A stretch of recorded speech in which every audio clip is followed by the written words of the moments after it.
बुजुर्गों का आश्रम बचाने गई थी मीरा, लेकिन करोड़पति राणा ने मांग ली उसकी जिंदगी। कहा, शादी कर लो, कर्जा माफ कर दूंगा। लेकिन सुहागरात पर खुली वो खौफनाक सच्चाई, जिसे जानकर मीरा के पैरों तले जमीन खिसक गई। दोस्तों, आज की कहानी बनारस के घाटों और पुरानी हवेलियों के बीच दबी एक ऐसी दास्तां है जो आपको यह सोचने पर मजबूर कर देगी, क्या ममता का मोल दौलत से लगाया जा सकता है। यह कहानी है त्याग, समझौते और एक ऐसे रिश्ते की जिसकी नींव नफरत पर रखी गई थी, मगर उसकी छत प्यार की बनी। कहानी शुरू होती बनारस की तंग गलियों से, जहाँ एक पुराना मातृछाया वृद्धा आश्रम था। इस आश्रम की देख रेख करती थी 26 साल की मीरा। मीरा देखने में जितनी साधारण थी, उसके इरादे उतने ही फौलादी थे। उसके माता पिता बचपन में ही एक सड़क हादसे में चल बसे थे और तब से इस आश्रम के बुजुर्ग ही उसका परिवार थे।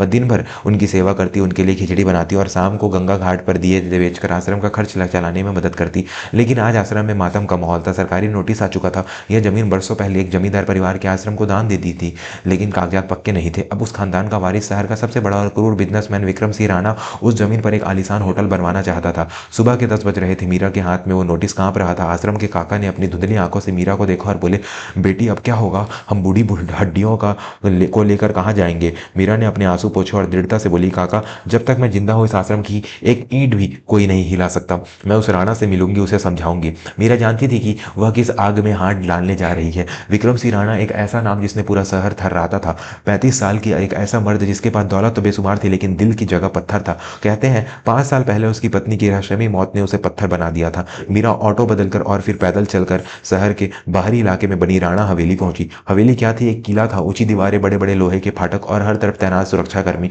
मीरा ने अपनी सूती साड़ी का पल्लू ठीक किया और गार्ड से विनती करके अंदर संदेश भिजवाया। उसे उम्मीद नहीं थी कि, लेकिन उसे अंदर बुला लिया गया। हवेली का हॉल किसी राजमहल से कम नहीं था। झूमर, कालीन और दीवारों पर टंगी पूर्वजों की तस्वीरें। सामने एक बड़ी सी मेज पर उस बार विक्रम सिंह राणा बैठा था, आंखों में एक अजीब सी ठंडक और चेहरे पर घमंड। मीरा ने ना हाथ जोड़कर कहा, नमस्ते साहब, मैं मीरा हूँ, मातृछाया आश्रम से। वो जमीन। विक्रम ने उसे बात भी पूरी नहीं करने दी। उसके साथ हाथ के इशारे से उसे चुप कराया और एक फाइल मेज पर फेंक दी। मुझे कहानियां सुनने का शौक नहीं है। विक्रम की आवाज में शेर जैसी गुर्राहट थी। कानूनन वो जमीन मेरी है। परसों वहां बुलडोजर चलेगा। तुम्हारे पास 48 घंटे हैं। उन बुड्ढों को लेकर कहीं और चली जाओ।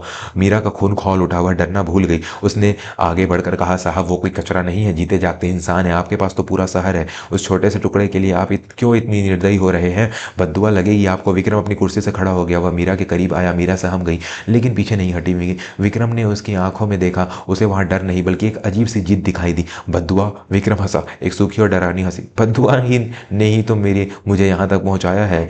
लेकिन वह रुका और मीरा को ऊपर से नीचे तक देखा। मेरे पास एक प्रस्ताव है, एक सौदा। मीरा ने आंसू के साथ से पूछा, सौदा? हाँ, विक्रम ने जेब में हाथ डालते हुए कहा। मेरी एक बेटी है, 6 साल की, रूही। पिछले 3 सालों से उसने एक शब्द नहीं बोला है। डॉक्टर, नैनी सब हार मान चुके हैं। मुझे एक पत्नी चाहिए, या कह लो मेरी बेटी को एक आया चाहिए जो माँ होने का नाटक कर सके। मीरा सन्न रह गई। उसे अपने कानों पर यकीन नहीं हुआ। विक्रम ने अपनी बात जारी रखी, अगर तुम मुझसे शादी करती हो तो मैं वो आश्रम तुम्हारे नाम कर दूंगा। साथ ही 50 लाख रुपए आश्रम के ट्रस्ट में जमा करूंगा। लेकिन शर्त यह है कि यह शादी सिर्फ एक समझौता होगी। तुम्हें मेरी पत्नी का दर्जा समाज के सामने मिलेगा, लेकिन इस घर की 4 दीवारी में तुम सिर्फ रूही की देखभाल करोगी। मुझसे किसी प्यार या रिश्ते की उम्मीद मत रखना। मीरा का मन किया कि उस घमंडी आदमी के मुंह पर थूक दे और भाग जाए, लेकिन तभी उसकी आंखों के सामने काका और आश्रम के बेबस बुजुर्गों के चेहरे घूम गए।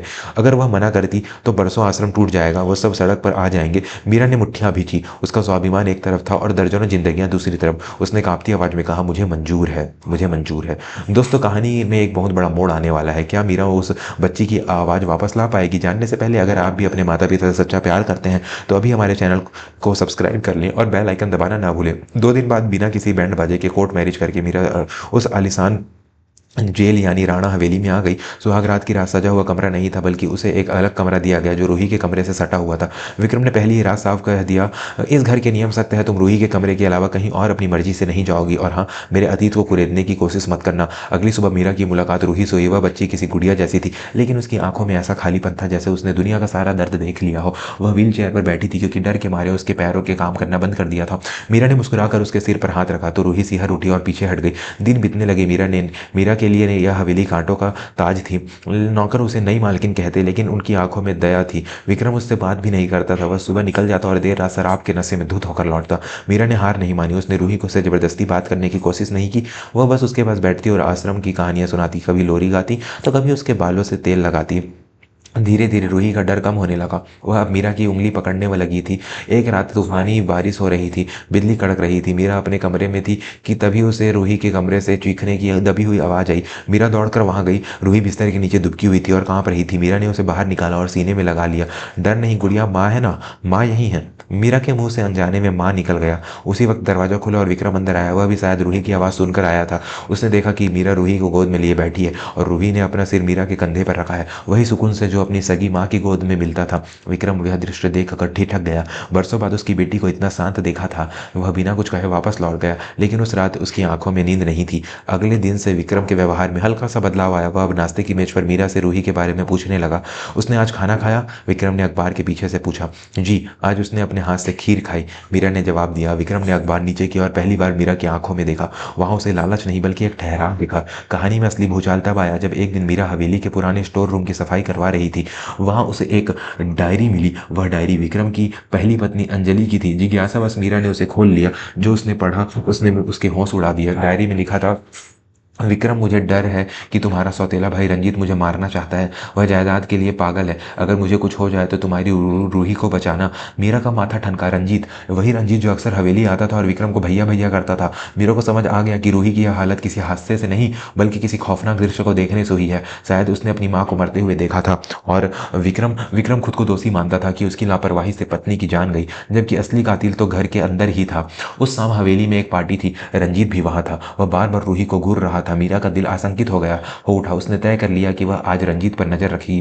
पार्टी के शोर शराबे के बीच मीरा ने देखा कि रंजीत एक वेटर को कुछ इशारा कर रहा है और वेटर जूस का एक गिलास लेकर रूही की तरफ बढ़ रहा है। मीरा का छठा इंद्रिय, सिक्स सेंस, खतरे की घंटी बजाने लगा। जैसे ही रूही ने गिलास उठाया, मीरा चीते की फुर्ती से झपटी और गिलास उसके हाथ से गिरा दिया। कांच टूटने की आवाज से सन्नाटा छा गया। विक्रम गुस्से में आया। यह क्या बदतमीजी है मीरा? रंजीत ने मौका देखकर नाटक शुरू कर दिया। अरे भाभी, बच्ची जूस ही तो पी रही थी, आप तो ऐसे डरा रही हैं जैसे जहर हो। मीरा ने तमतमाते हुए कहा। हो सकता है जहर ही हो, विक्रम चिल्लाया। मीरा, अपनी हद में रहो। रंजीत मेरा भाई है। भाई नहीं, आस्तीन का सांप है यह। मीरा भी पहली बार चिल्लाई। यही वो इंसान है जिसने आपकी पत्नी को मारा है, अब रूही को मारना चाहता है ताकि सारी जायदाद इसे मिल सके। विक्रम ने हाथ उठा दिया, लेकिन हवा में ही रोक लिया। सबूत क्या है तुम्हारे पास? मीरा ने अपनी साड़ी के पल्लू से वो डायरी निकाली जो उसने छिपा रखी थी। यह सबूत, अंजलि जी की आखिरी निशानी। विक्रम ने कांपते हाथों से डायरी ली। जैसे जैसे वो पढ़ता गया उसका चेहरा लाल होता गया और आंखें आंसुओं से भर गई। रंजीत का चेहरा पीला पड़ चुका था। वो भागने की कोशिश करने लगा, लेकिन विक्रम ने झपट कर उसका कॉलर पकड़ लिया। मैंने तुझे सगा भाई माना था रंजीत, और तूने? विक्रम का शेर जैसा गुस्सा फूट पड़ा। उसने रंजीत को वही मेहमानों के सामने पीटना शुरू कर दिया। पुलिस बुलाई गई और रंजीत को घसीटते हुए ले गई।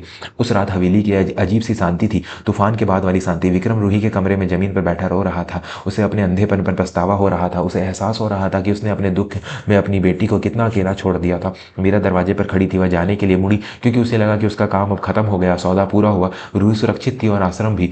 तभी पीछे से एक आवाज आई, एक नन्ही टूटी फूटी आवाज, माँ। मीरा के कदम जम गए। विक्रम ने झटके से सिर उठाया। रूही बिस्तर पर बैठी थी और उसका हाथ मीरा की तरफ बढ़ा हुआ था। 3 साल बाद उसने अपनी जुबान खोली थी। मीरा दौड़कर उसके पास गई और उसे गले लगा लिया। दोनों फूट फूट कर रोने लगे। विक्रम भी उनके पास आया और घुटनों के बल बैठकर दोनों को अपनी बाहों में भर लिया। उस एक पल ने उन तीनों के बीच की सारी दीवारें गिरा दी। दोस्तों, क्या आपको लगता है कि खून के रिश्तों से बढ़कर दिल के रिश्ते होते हैं? अगर हाँ तो कमेंट में सच्चा प्यार जरूर लिखें और वीडियो को लाइक करना ना भूलें। अभी कहानी का सबसे खूबसूरत अंत बाकी है। अगली सुबह मीरा ने अपना सारा मान बांध लिया। समझौते के मुताबिक उसे अब जाना था। उसने रूही को सुलाया और दबे पांव हॉल में आई। विक्रम वहां खड़ा था, खिड़की के बाहर देख रहा था। मीरा ने धीरे से चाबियों का गुच्छा मेज पर रखा। मैं जा रही हूँ रूही, अब ठीक है, और हाँ, आश्रम के कागजात भिजवा दीजिएगा। वह मुड़ी और मुख्य द्वार की तरफ बढ़ी। उसका दिल रो रहा था, लेकिन वह जानती थी कि वह यहाँ सिर्फ एक सौदा बनकर आई थी। जैसे ही उसने दरवाजे की कुंडी पर हाथ रखा, पीछे से विक्रम की भारी आवाज आई। सौदा तो मैंने आश्रम के लिए किया था मीरा, लेकिन तुमने तो इस घर को ही आश्रम बना दिया। मीरा रुकी लेकिन पलटी नहीं। उसके गालों पर आंसू लुढ़क आए। विक्रम उसके करीब आया। उसकी आवाज में अब वो घमंड नहीं था बल्कि एक याचना थी। कागजात तो कब के तैयार हैं, लेकिन तुम अगर चली गई तो इस हवेली की दीवारें फिर से मुझे काटने दौड़ेंगी। रूही को उसकी माँ मिल गई है मीरा, क्या मुझे मेरी पत्नी मिल सकती है? समझौते वाली नहीं, सच वाली। मीरा ने पलट कर देखा। विक्रम की आंखों में अब एक पति का प्रेम और एक पिता की कृतज्ञता थी। विक्रम ने अपना हाथ आगे बढ़ाया। मैं अमीर जरूर हूं, पर तुम्हारे बिना मैं बहुत गरीब हूं मीरा, मत जाओ। मीरा ने एक पल सोचा, फिर उसने अपना हाथ विक्रम के हाथ में दे दिया। यह किसी सौदे पर हस्ताक्षर नहीं था, यह दो टूटे हुए दिलों का मिलन था। कहानी का सार दोस्तों, यह कहानी हमें सिखाती है कि दुनिया में हर चीज बिकाऊ नहीं होती। दौलत से आप बिस्तर खरीद सकते हैं पर नींद नहीं, और इंसान खरीद सकते हैं पर प्यार नहीं। मीरा ने अपनी ममता और त्याग से न केवल एक बच्ची को आवाज दी बल्कि एक पत्थर दिल इंसान को फिर से धड़कना सिखाया। रिश्ते कागजों पर नहीं, एहसासों से जमीन पर बनते हैं। अगर आज की कहानी ने आपकी आंखों में भी नमी ला दी है तो इसे अपने परिवार के साथ जरूर शेयर करें। पता नहीं किसको इस कहानी से पता नहीं किसको इस कहानी से अपने रिश्ते सुधारने की प्रेरणा मिल जाए। मैं हूं आपका दोस्त। ऐसी और भावुक कहानियों के लिए स्क्रीन पर दिख रही अगली वीडियो पर क्लिक करें। तब तक के लिए अपना ख्याल रखें, अपने माता पिता का ख्याल रखें। जय हिंद।